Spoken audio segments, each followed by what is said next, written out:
I'm so sorry, all of you. I have uh, disconnected the live session because of some issue. Okay, so already I am too much late. Before also I have disconnected 3 times because I was having some network issue, and now I have disconnected for some other reason. Okay, so I'm starting all over again. Whoever were waiting for me, sorry for waiting. I have a small baby, so I have to manage everything, and then I get the time to, to do everything. So whatever. So let me start. If it is visible, then please let me know. And sorry again for letting you all wait for a long time. So let me start. I'm starting all over again. So please have patience and be with me. What else I can say? Whatever. So today my class is on sentence, as you can see in the board. So what is sentence? Sentence is a group of word, right? A group of word when they are sitting together and giving us a meaning, a meaningful, it gives us a sense and we get a meaning out of it. Then we call it a sentence. Okay. So if there are some words but the words are not giving us any perfect sense, then we don't call it a sentence. When the words are making a group and giving us a complete sense, then we call it a sentence. Sentence means complete sense. So if I say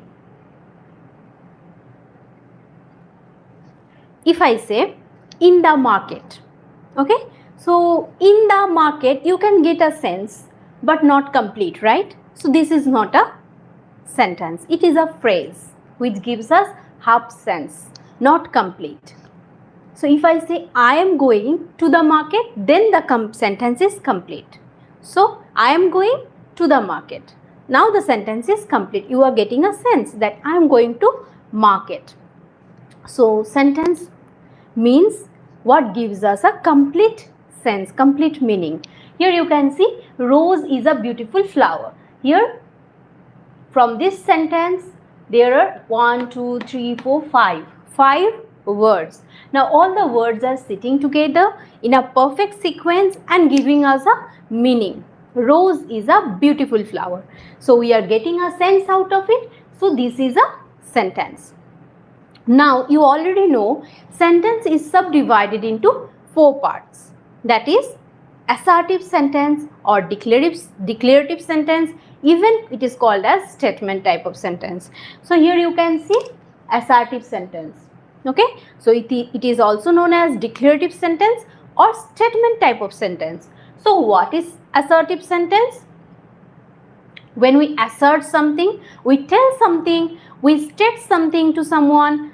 So these types of sentences are known as assertive sentence. As I said, rose is a beautiful flower.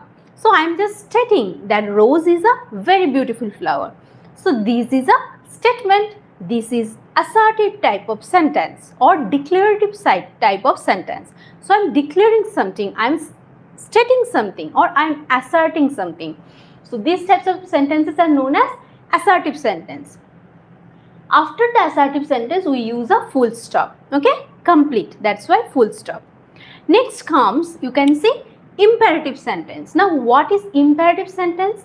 The sentences which are used to command, to order, to request, to advise, or to suggest something.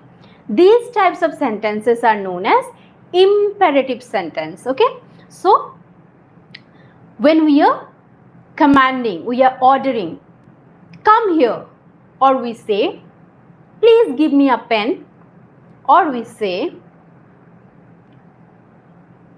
stand up. Okay, so stand up, come here, these two are the command. Okay, order. Then please give me a pen. So this is a request. So again we can say, take your medicines regularly. So this is an advice. So these types of sentences are known as imperative sentence. After the imperative sentence also use a full stop. Clear?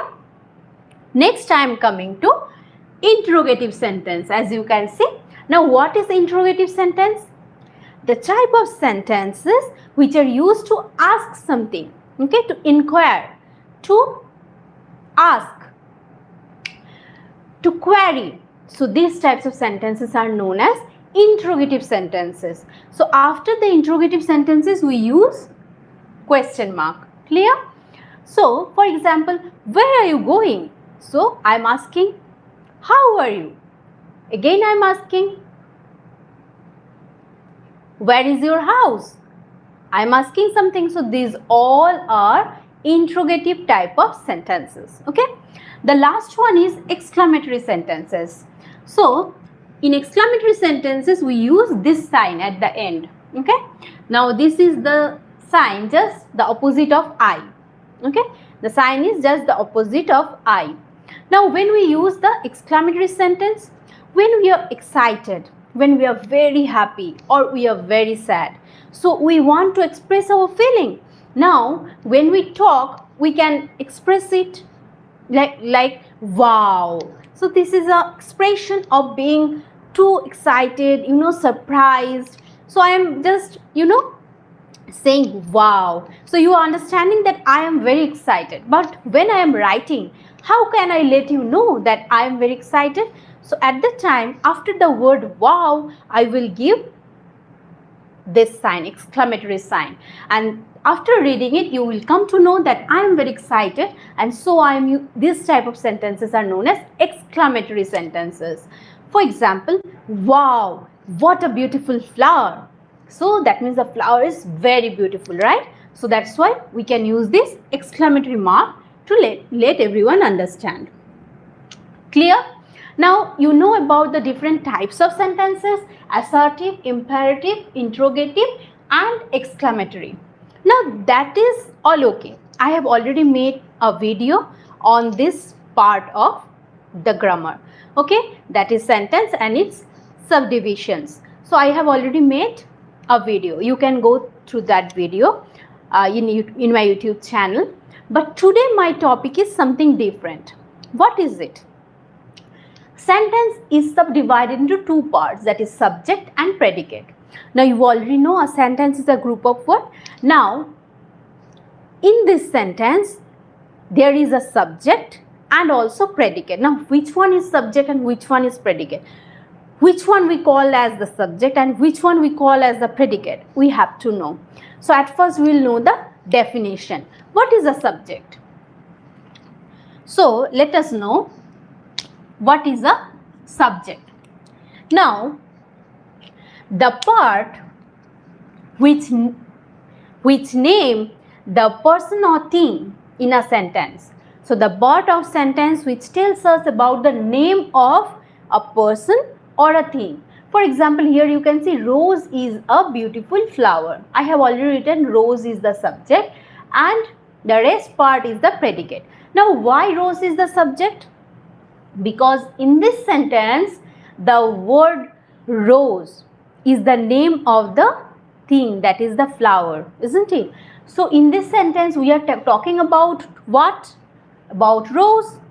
Okay, so rose is the subject. So when we are talking about something or any person or anything, so that person or thing whichever we talk about in a sentence is known as the subject. So the definition is the part which names the person or thing in a sentence is known as the subject of the sentence. Okay. Now what is the predicate then? The part of the sentence which tells something about the subject. The part of the sentence which tells us something about the subject. Now here what is the subject? Rose. Now what we are knowing about rose from this sentence? That is a beautiful flower. So rose is a beautiful flower. So we are coming to know about it that rose is a beautiful flower. So rose is the subject, and how is the subject? subject is very beautiful. So we are coming to know about it. So this part is known as the predicate. You can see Rose, the subject is the noun, and the rest part is the predicate over here. So likewise, we have to find out the subjects and the predicate. In the next example, you can see I have given another example. So this is example number 1. Okay. Now in example number 1, the subject is coming at first and then coming the predicate. Okay. So it is not that in every sentence you will get the subject at first and then only the predicate will come. Sometimes it can alter. Like here, example is here is my school. Okay. Here is my school, or you can say this is my school. If I say this is my school. So here we are talking about what? We already know that in a sentence, whatever we talk about, maybe it is a person or a thing, is known as the subject. Now in this sentence, we are talking about my school, right? So here my school is the subject. So my school is the subject. Okay. And what are we talking about here? What we are talking about my school, we are saying that my school is located here. Okay. So this part is the predicate over here. Okay. So there is nothing about parts of speech. There is nothing about the sequence of sentence or the order of sentence. You have to know that whatever we talk about, maybe a person or a thing or any characteristics, whatever we talk about in a sentence, any quality, so that is the subject. And then what is the predicate? The predicate is what we talk about that subject. Okay. What we talk about, what detail we know about the subject, the rest part of the sentence is known as the predicate. Okay. So subject is that part of the sentence which names the thing or the person we are speaking about, and predicate is the part of sentence that tells us something about the subject. I think up to this part everything is all okay. Now you have to know that in some sentences sometimes the subject is missing. So you get confused that where is the subject. So let us go through the example, then it will be clear. So we already example number 1, example number 2. Now we will go to example number 3. So if I say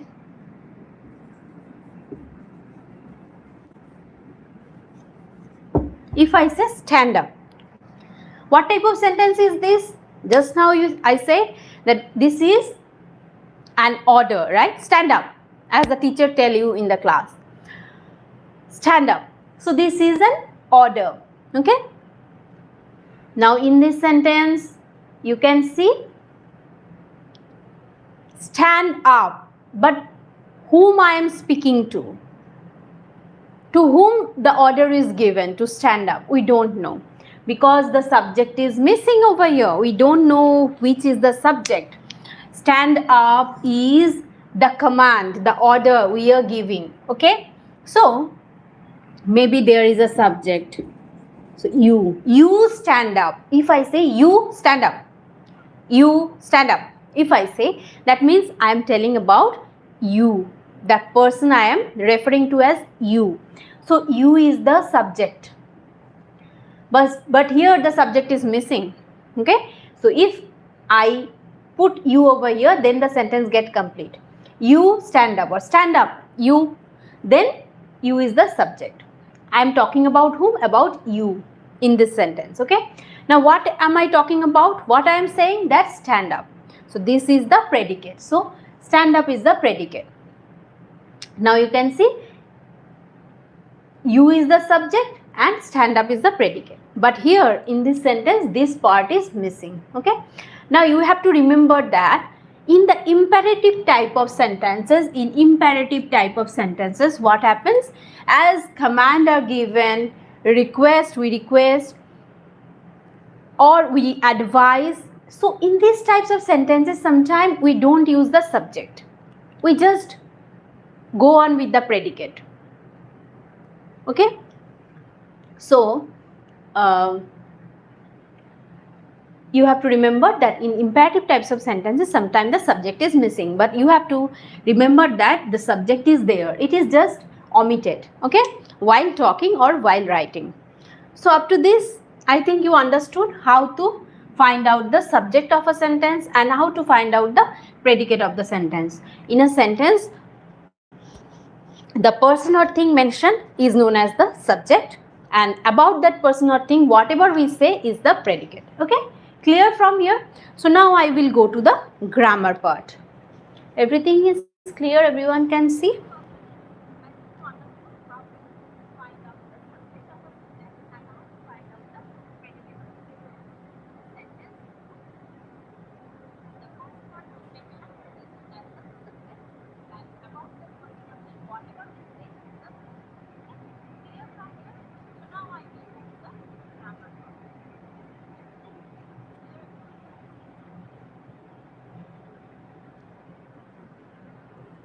Okay, now I will go to the exercise, then it will be clear to you. Okay, let me remove the board.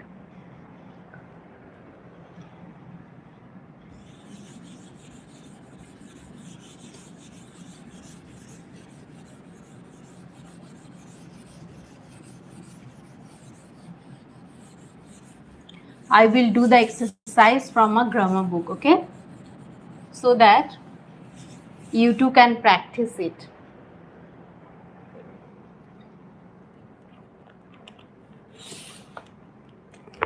So I am using this grammar book today, high school English grammar and composition, Wren and Martin. Okay, so from this book I am doing the exercise, page number 11. You can see over here. If it is clear or not, I don't know. In the following sentence, separate the subject and the predicate. Okay, so here 27 sentences are there. So let me start. How much we can complete, we will complete. Okay, because there is enough time now, and if we can, we will complete the whole part. Okay, so sentence number 1 I am writing over here.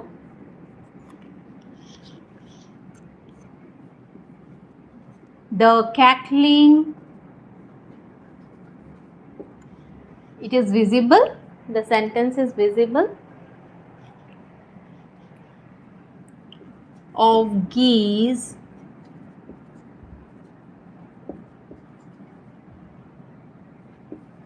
saved Rome. So this is the sentence. Okay, the cackling of geese saved Rome. So in this sentence, what we are talking about the cackling of geese. Cackling means the sound made by geese. Okay, when the sound, the geese make a sound together, it is known as the cackling sound. Okay, so the cackling of geese, we are talking about the cackling of geese. Okay, so the cackling of geese is the subject over here. Now you can see the is a determiner, but it is also included in subject. It doesn't matter that you have to only find out the noun or something while talking, or pronoun. Okay, it is not like that. Whatever we are talking about, with that whatever determiner is used together, we will mark it as the subject. So here the cackling of geese, we are talking about the cackling of geese. So this part is the subject, and saved Rome. The cackling of geese did what? Saved Rome. So saved Rome is the predicate. Okay, understood? Next we are going to sentence number 2.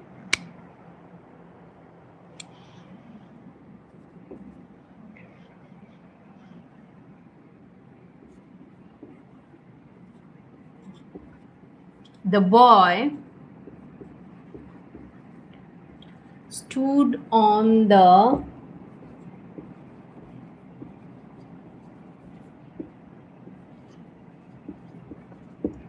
burning deck. So in this sentence, what we are talking about?